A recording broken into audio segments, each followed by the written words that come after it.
Well, hello everyone. I hope you're doing well. I'm hopping on here today to kind of show you a super simple way to make multiple cuts of your thin cuts or die cuts and multiple stamps all at once to get the best bang for your time and your effort. So today I'm using the From Owl of Us stamp and thin cut set. This was the October 2023 stamp of the month. I love this stamp set because I love owls. And so I thought this would be a perfect one for me to show you kind of how I used it and what I do. And if you are doing the October thank you workshop that I had sent out, then this is what you're going to need to do as well to make the most use of your time. So when I get a stamp set like this and it's got multiple images that are different that I'm going to probably want to stamp and use, you know, in lots of different cards, workshops, layouts, different things like that, I will go ahead, take out all of my items that are in my little package. Here's the stamp set itself, and then here's the thin cuts. And let me show you what I did to the thin cuts. I laid out all of my thin cuts so that you can see that there's a little bit of space in between. They're not overlapping. Right here, this one's almost overlapping, but it's actually not. I've got the cut on one side and the other cut on the other. So I want to make sure that they're far enough apart, but yet close enough together that I'm not using a bunch of paper. So I put them all together. I lay them cut side down on a piece of copy paper. So if I was to have a piece of copy paper, I would put that up underneath, and then I would lay them all down, and then I take some of my washi tape. We all have a ton of washi tape in our stash, and I will lay strips across in one direction and then strips across in another direction so that it all holds together well. And so you're probably saying, why copy paper? What is the use of the copy paper? Well, let me turn this over. So you can see that the washi tape, of course, is sticky. That's why we're using it, right? Well, if I go to make a cut using this on my cardstock, I'm going to have cardstock pieces sticking into these areas, and then I'm going to have a hard time getting the cardstock out. So by putting in my copy paper, this allows me to have like a little thin little mask in there, basically, that my cardstock and everything isn't going to be able to hold to, and it's going to make all my die cuts pop right out. So this is a little trick I learned from another consultant, Susan Williams, and I absolutely love it. So once I get this all together, obviously this means now I'm going to be able to make 5 cuts of different images all at one time, right? So again, using the most bang for the time that I have. So if you got the kit from me, then you should have pieces of paper like this in your kit, and this is what we're going to use. If you didn't and you're just learning this technique for the first time, you can use any paper that you need. If it's colored paper, white paper, whatever you want to use. But for this demonstration, we're going to use it like this. So like I said before, we were going to push this down or put this down so that it was on the copy paper. So that means the cut side down is here, and the other side, the back side, is here where we have our washi tape. So now I'm going to put cut side down onto the paper that I want it to cut out. And I'm just going to take a little bit of my tape here to hold it down. And I'm going to pull out my cutting mat, and I'm just going to attach it to my cutting mat. In fact, I might even just take this off and just attach it like this to my cutting mat. As you can see, I'm trying to get it as close as I can into a corner. I want to conserve my paper as much as possible. All right, and then I'm going to go ahead and I'm going to put my little sandwich together, and I'm going to bring out my die cutting machine. Now, I apologize if my die cutting machine makes everything kind of wobbly or dark for a minute, but it's what it does. It's that hand crank, and so sometimes it causes things to kind of jump a little bit. But I'm just going to push this through. And again, I apologize for the darkness of it and all like that. But I can feel almost, let me see. It just made it through the whole cut. So now I'm just going to go back. And by going 2 swipes, I don't have to. I could have taken it the first one. But by bringing it back to me like this, A, I don't have to reach over. And B, I know that it's had 2 presses through. And the paper that I sent for our workshop was with a really heavy-duty watercolor paper. So having a couple different cuts or different passes through is going to help with that. All right, so now I'm going to peel this off. And look, all my die cuts popped right out. I didn't have to push them. I didn't have to do anything because that copy paper right here just held that space. It was thin enough that it just held the space, but allowed me to make a nice clean cut and not get stuck in there. So now I have all of these cut at once.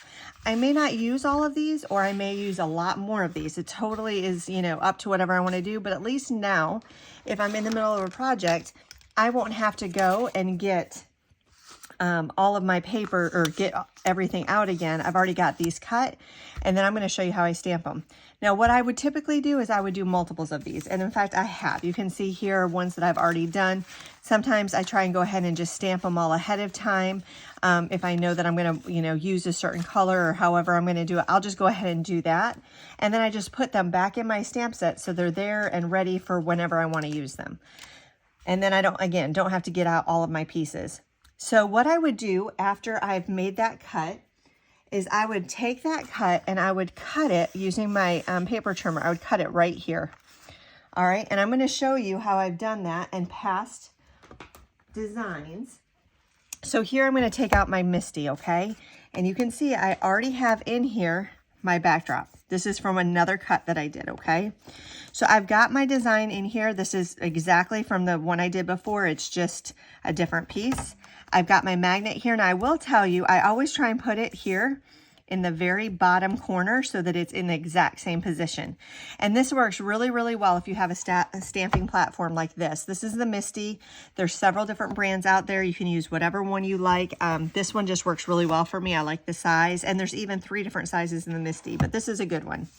But I always like to put it down here in the bottom corner, and then that way I know if it was to shift at all, I would know exactly where to line it up and place it. And then I'm just going to take my pieces that I cut out, and I'm just going to pop them back in the holes. And let me see. So this one goes here. This one goes here. And I'm missing another one. Oh, it's just up underneath. Okay. So I just make sure that they're nice and even.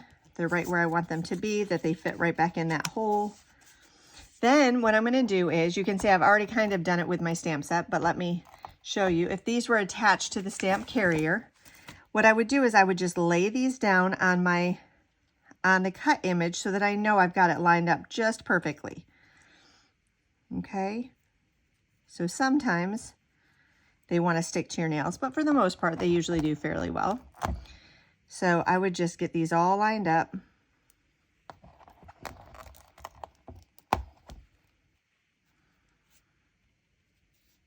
Just like this. And again, normally I would be taking these off of my stamp carrier sheet, but I've already done this multiple times and I wanted to show you how I did it.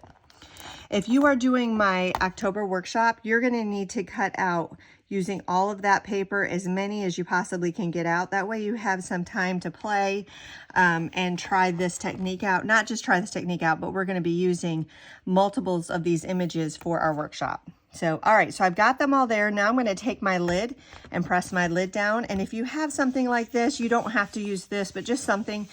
Some people even just use the palm of their hands.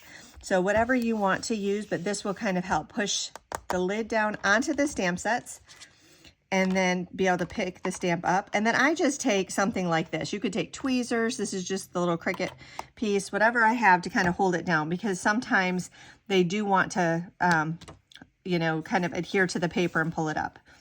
Then what I'm going to do is I'm going to use Intense Black ink. Now, I could use any color that I wanted, but because I'm not 100% sure I'm going to use all of these for my workshop, and I'm not sure what I might use them for, I want to use Intense Black because then I can use my alcohol markers, watercolor paints, watercolor pencils. I can use anything that I want and not have to worry, did I do it the right way? And so then I would just ink it up. I lay it back down, press. Now I will tell you, even before I open this, we're going to have to do this a couple times because I used watercolor paper. It's not a flat image paper. It's got grooves. And so sometimes you don't get a super crisp image. See how I've got some spots that are a little bit lighter? And you know, honestly, this one looks great in my opinion, but the eyes aren't as full as I'd like them to be. And they may not get that way with watercolor paper. You're not going to get as crisp of an image, but I will probably go over it just a couple times, just to make sure I got a good outlined image. And by making sure that this is in the corner, that I've got my magnet here, and I did put a little bit of adhesive on the back side of this paper, again, to help it so it wouldn't move. That gives me a chance of it not, or helps me not have as much movement on my paper as possible so that it can go ahead and make a second image without having to really line it back up again. Everything should still be in the same place. Okay, there you go. So again, you saw that I inked it up twice. Everything is lined up perfectly. That's exactly what I wanted. I still have a couple little spots. I could leave it or I could do it again. I'm going to do it again just because I can, because it's all attached. It's not like I'm having to really work hard at trying to line it up again. It's all right here.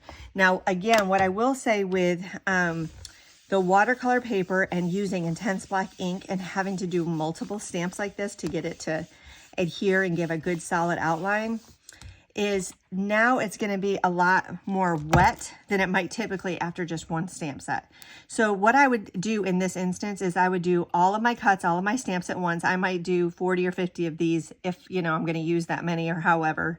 And then I'm going to set these aside. That way it gives my intense black ink a chance to dry before I go to color anything. And then again, this is where this tool or tweezers or anything like this are going to work in, come in handy. I'm just going to lay these back down. And then there we go. And then if I have more, if I cut out more at one time, I'm going to take those cuts and I'm just going to go ahead and I'm going to put those in. And these that I'm putting in here, this is on regular cardstock.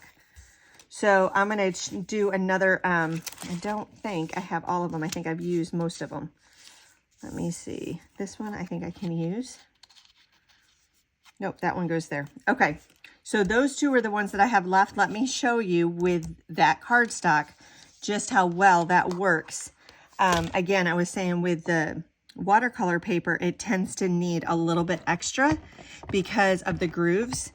But by doing this method with regular flat cardstock, it should do a pretty good job.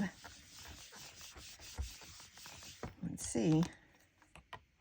That first time, look at that. Very, very nice. And so again, that's just because this doesn't have the grooves like this does. But in this instance, the grooves are really going to work for us in our workshop, and that will be coming in the next video. But I hope that this kind of just showed you how to get as many stamped images the fastest way you possibly can in the smallest amount of time and really get to enjoy all of them at once. So I hope that you create this, whether it be with this stamp set or another stamp set. And if you do, I would love for you to show me what you do. All right, have a great night. We'll talk to you later. Happy scrapping, everyone.